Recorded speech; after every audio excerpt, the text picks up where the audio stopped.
नमस्कार प्रिय मित्रों, एक बार पुनः स्वागत है आपका हिंदी द बेस्ट टीचिंग में। आप लोगों के अपार स्नेह को देखते हुए प्रैक्टिस सेट नंबर 3 लेकर के उपस्थित हुआ हूं, असिस्टेंट प्रोफेसर भर्ती परीक्षा जो फरवरी मंथ में आयोजित है। तो आइए देखते हैं पहला प्रश्न आपके सामने। कौन सा अंतर्राष्ट्रीय संस्थान वैश्विक ऊर्जा इंफ्रास्ट्रक्चर प्रदर्शन सूचकांक रिपोर्ट जारी करता है? विश्व बैंक या विश्व आर्थिक मंच, यूनेस्को या विश्व ऊर्जा निवेश संस्थान? तो सही आंसर जा रहा ऑप्शन नंबर बी के साथ, यानी विश्व आर्थिक बैंक जो अंतर्राष्ट्रीय संस्था है वो वैश्विक ऊर्जा इंफ्रास्ट्रक्चर प्रदर्शन सूचकांक रिपोर्ट जारी करती है।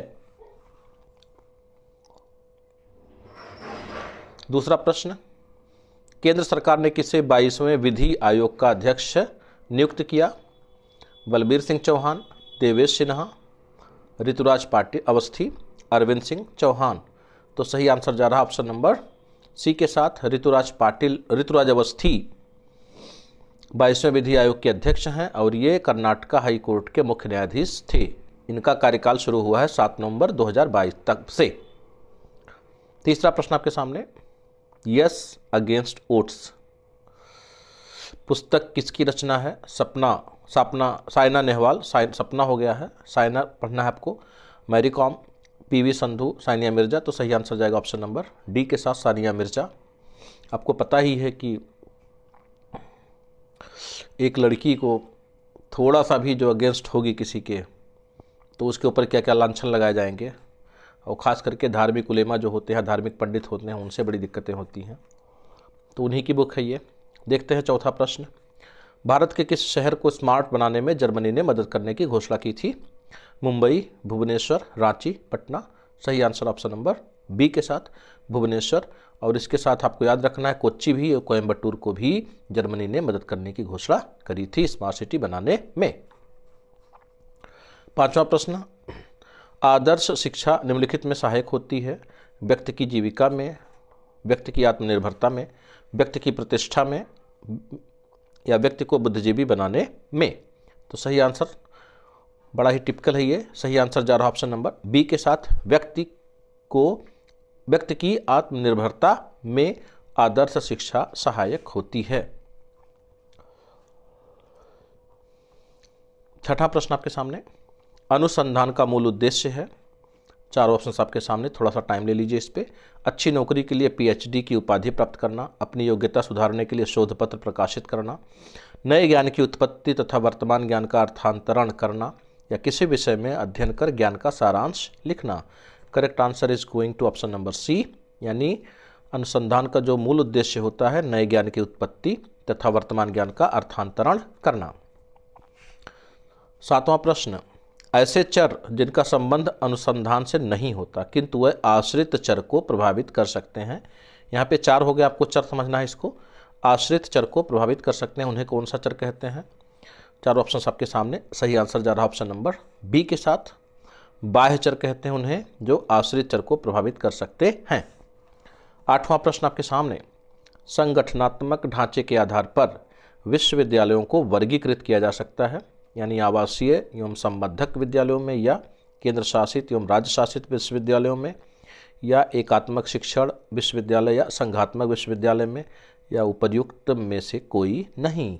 सही आंसर ऑप्शन नंबर ए के साथ, आवासीय एवं संबद्धक विश्वविद्यालयों में संगठनात्मक ढांचे के आधार पर विश्वविद्यालयों को वर्गीकृत किया जा सकता है या बांटा जा सकता है। नौवां प्रश्न आपके सामने, एक विश्वविद्यालय तथा मानद विश्वविद्यालय यानी डीम्ड यूनिवर्सिटी में क्या अंतर होता है, आपको बताना है। आकार में बृहद होता है, की स्थापना वैधानिक एक्ट के द्वारा की जाती है, या की स्थापना केंद्रीय सरकार के द्वारा की जाती है, केवल संवर्धित कॉलेज की देखभाल करती है? ये पूर्ववर्ती की बात हो रही मित्रों, ध्यान रखना, मतलब विश्वविद्यालय और मानद विश्वविद्यालय में क्या अंतर है। तो ऑप्शन नंबर डी इसका सही जा रहा है, यानी जो विश्वविद्यालय होता है संवर्धित कॉलेज की देखभाल की बात होती है उससे संबंधित।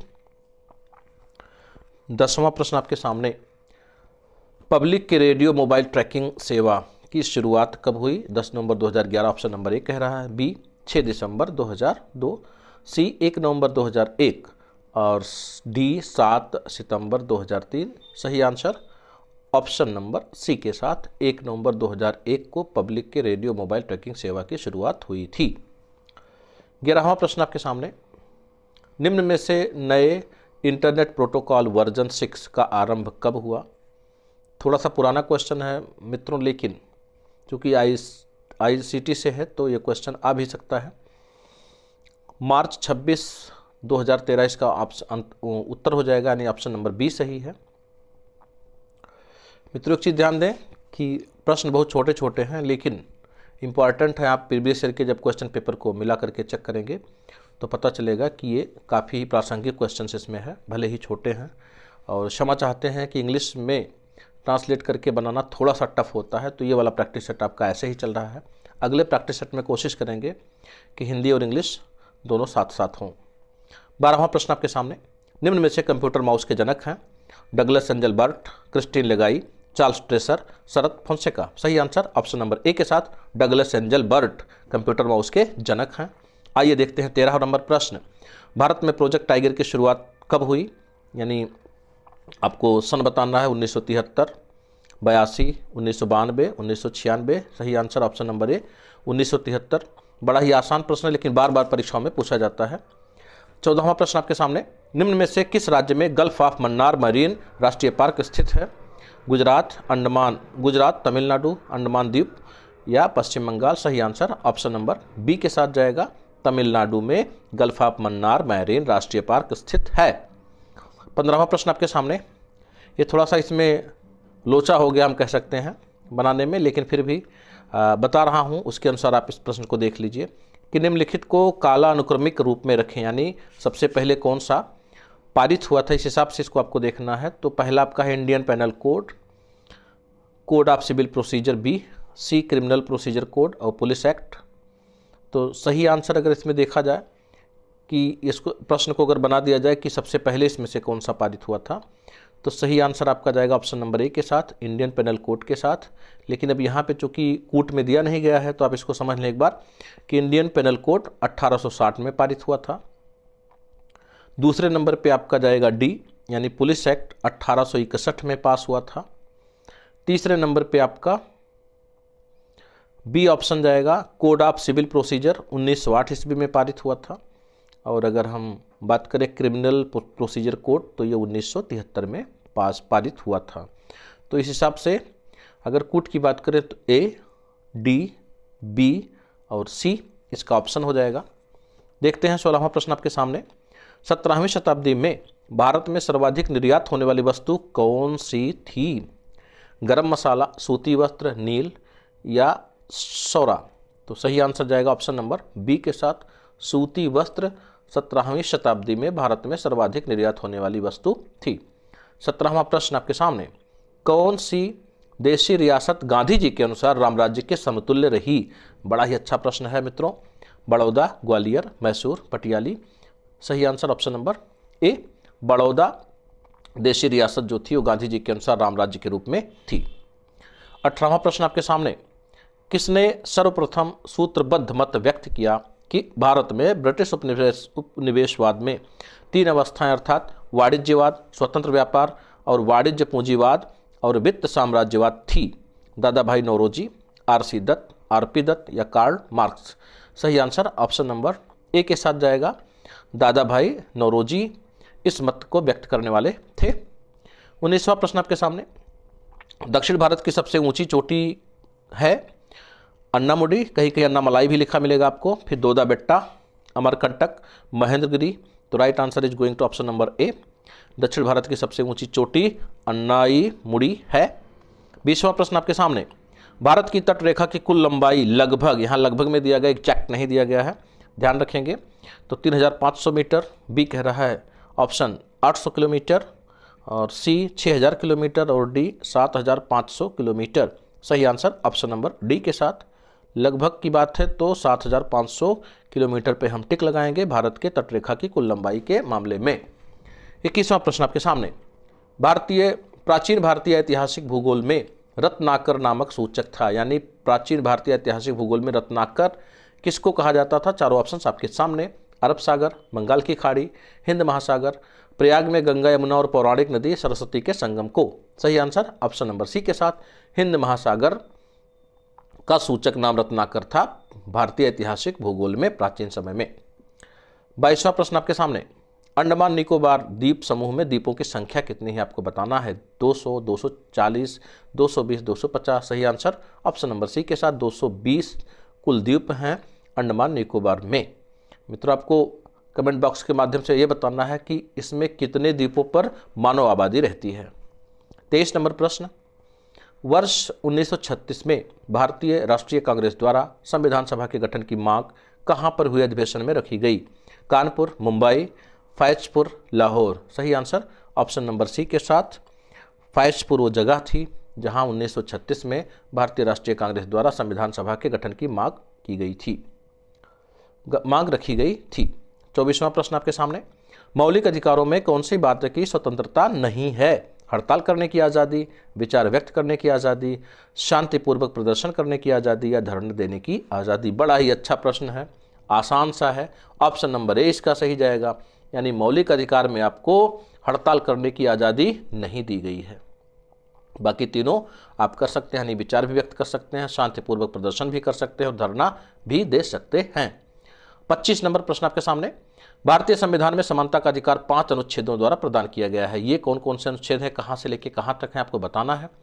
ऑप्शन ए कह रहा है अनुच्छेद 16 से 20 तक, बी कह रहा है अनुच्छेद 15 से 19 तक, सी अनुच्छेद 14 से अनुच्छेद 18 तक और डी अनुच्छेद 13 से अनुच्छेद 17 तक। सही आंसर ऑप्शन नंबर सी के साथ अनुच्छेद 14 से लेकर 18 तक भारतीय संविधान में समानता का अधिकार बताते हैं।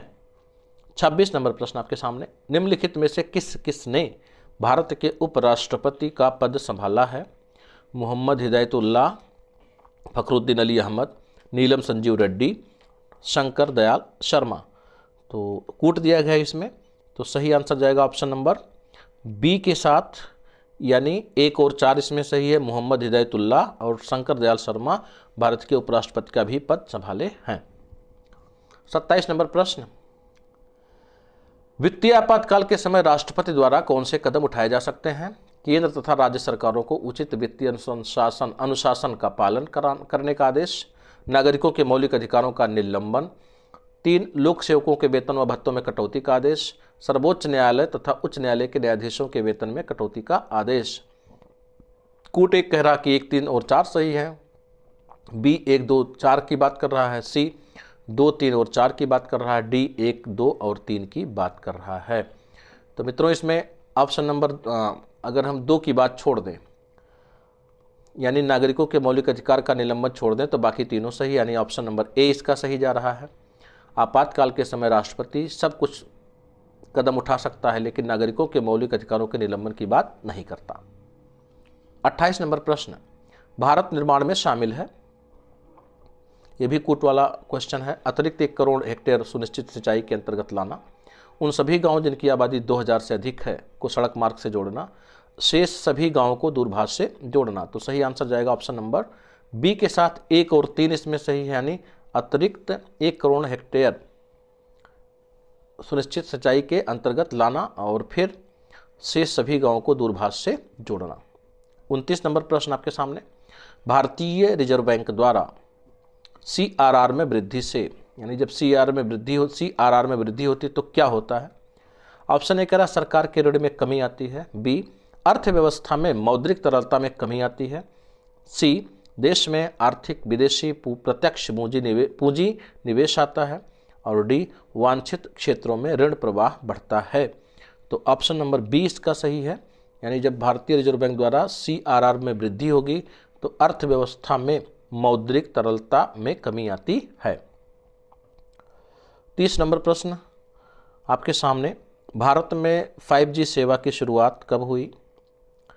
ऑप्शन ए कह रहा है 1 अक्टूबर 2022, बी 1 नवंबर 2022, सी 1 दिसंबर 2022 और डी 1 जनवरी 2023। तो सही आंसर जाएगा ऑप्शन नंबर ए के साथ 1 अक्टूबर 2022 इसका राइट ऑप्शन है भारत में 5G सेवा की शुरुआत के मामले में।